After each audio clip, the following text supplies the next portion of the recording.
Yeah, I guess real quick, I'll talk about some books that I'm reading. Just to be on a lighter note, where are we at? 45 minutes? I'll probably go another 45 or so. I always get nervous when I do before my podcast because I make a list of shit that I want to talk about, and it's one of those things where like, okay, the first couple subjects you kind of struggle to be like, oh, have I really read up on this, or that I need to spend more time looking into that, blah blah blah blah. But then after that, I just basically just filled out a list with a few dozen things of stuff that I'm already that I already am pretty, have a strong opinion or strong understanding of. And then, you just fill out with the 2 or 3 subjects that you happen to research a little bit more before you start talking about it. So it actually works. And I kind of like that, just leaning more into stuff that is a little more natural and more naturally elicits a response, as opposed to needing to talk about something that's, quote unquote, supposed to be important, or something that's part of the discourse and the zeitgeist and shit. Because a lot of that shit is just theater. It's just, it's theater.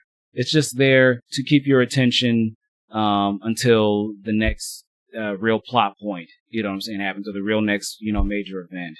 And, whatever, it serves a purpose. There's people making a living off that. There's information and insights that do come from that. I'm just not interested in it. I'd much rather just get the, quick notes downstream from the people who really fucking watch that shit. Like when it comes to like political debates and political ads and shit like that, like, yeah, those things are important.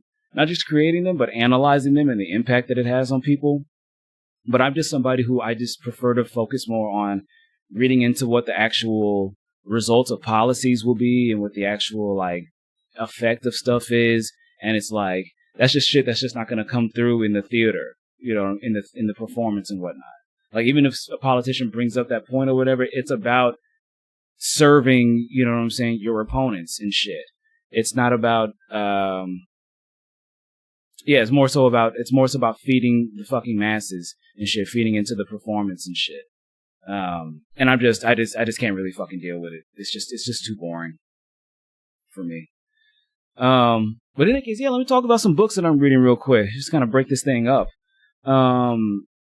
So books that I'm reading, I don't read too many books these days. Or the truth is, I haven't actually read like a fuck ton of books.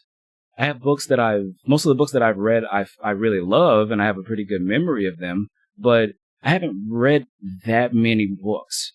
You know what I'm saying? I've probably read much more like articles and, like research papers and shit and different things like that, online and whatnot than an actual book. But as far as books that I'm reading, one that I've had for a minute, or two that I've had for a minute and still haven't quite finished, but it's, I'm going to start back on them, is one is called The Book of Luke. It's Luther Campbell. If you don't know who Luther Campbell was, he was a founding member of an explicit, rap group from the late 80s, early 90s, the 2 Live Crew. And, cotton candy, sweet as gold, let me see that Tootsie Roll, see that Tootsie. Wait, was that 2 Live Crew? But like Uncle Luke was wild as fuck. It was his nigga from Florida, from Miami, and started this explicit rap group, and it was very explicit, all about sex and partying and shit. That's what it was about. And they would be he would be inciting, like, or not inciting, he would be like encouraging orgies that people have sex in the crowd and whatnot. But you know what's ironic though? Supposedly, he says, is that in an interview with the Breakfast Club, he said that he never participated in those orgies, that he was always faithful to his wife. Sure.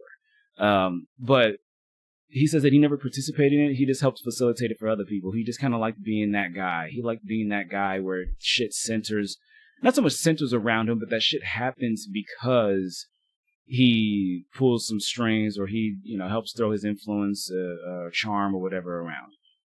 And it's like, I've really only gotten towards the beginning of his book, but I can already tell that he's a very insightful, intelligent dude, because he just doesn't talk about like sex and debauchery and just having fun and shit. He actually really talks about, how like speaking to people's experiences and what really motivates them, but then also understanding deeper like the segregation and discrimination that's present in a major urban city, diverse urban center like Miami and the history of it, and he has a really good grasp of different subjects and how they interweave one another. So the Book of Luke, Luther Campbell, Two Live Crew, Uncle Luke, forever. And then there's Hitler's Beneficiaries. Now that one I've gotten through most of it, and it's a little dry read. It's by Goetz Ali, but it's basically what it is. It gets more into the economic and administrative details of Hitler's Germany, of Nazi Germany, and basically just how they managed the things on the economic side and whatnot. Because a lot of the grimier details about the violence and the genocide and everything, that's more or less common knowledge. But the grittier, drier details of like the economic policies and how propaganda was used and how bureaucracy was organized and whatnot is also very fascinating, because oftentimes a lot of people who are, left wing or whatever, or just people in general on either side of the aisle, when they think about Nazis or they think about fascists or just people who are these, extremely racist, extremely bigoted and very xenophobic and whatnot, it's oftentimes just to be like, oh, that's a mental deficiency, or that's just because they're stupid, or that's because they're not sophisticated. And it's like, no, there's plenty of progressive and left-wing people who are quote unquote on the right side of history, but are in the moment very intolerant and just sometimes just fucking stupid. Like when you ask them to show their work about how they came to their conclusion about shit, a lot of them don't really have much. They just kind of went with what was popular or what they, what sounds cool, but don't know actually what to do about it with it. There's plenty of sophisticated, intelligent Nazis that are very well organized, know how to run the, business and everything, and know how to,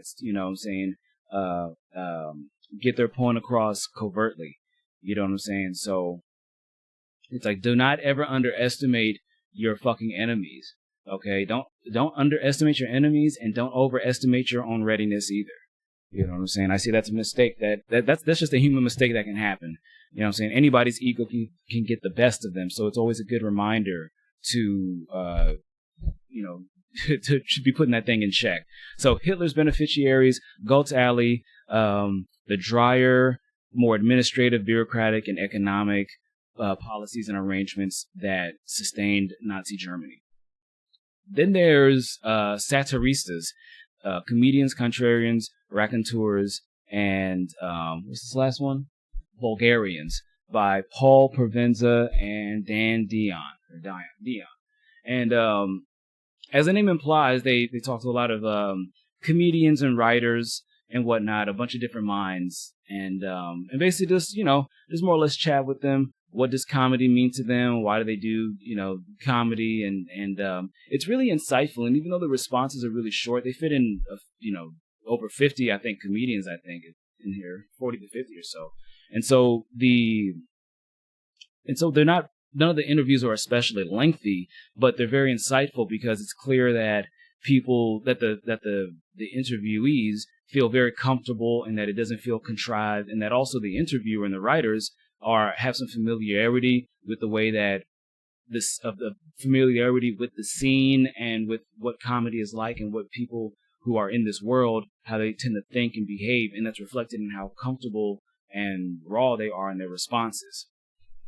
So I would definitely recommend that as well. Satiristas, comedians, contrarians, raconteurs, and vulgarians, Paul Provenza and Dan Dion, forever.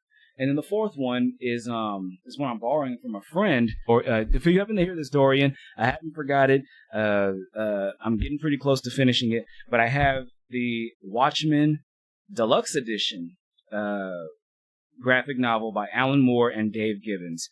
And I've seen the movie. It's one of my favorite movies. I love the moral quandary that's at the center of it. And then, of course, with the graphic novel that the film was based off of, there's so many more. The web gets even more tangled, and you understand more about each of the characters and their motivations and backstory, and the use of different media and the different formats of storytelling that are used in here are phenomenal. This is a classic, and I would recommend it to any and everybody. So, Watchmen Deluxe Edition, Alan Moore and Dave Gibbons. It's wonderful.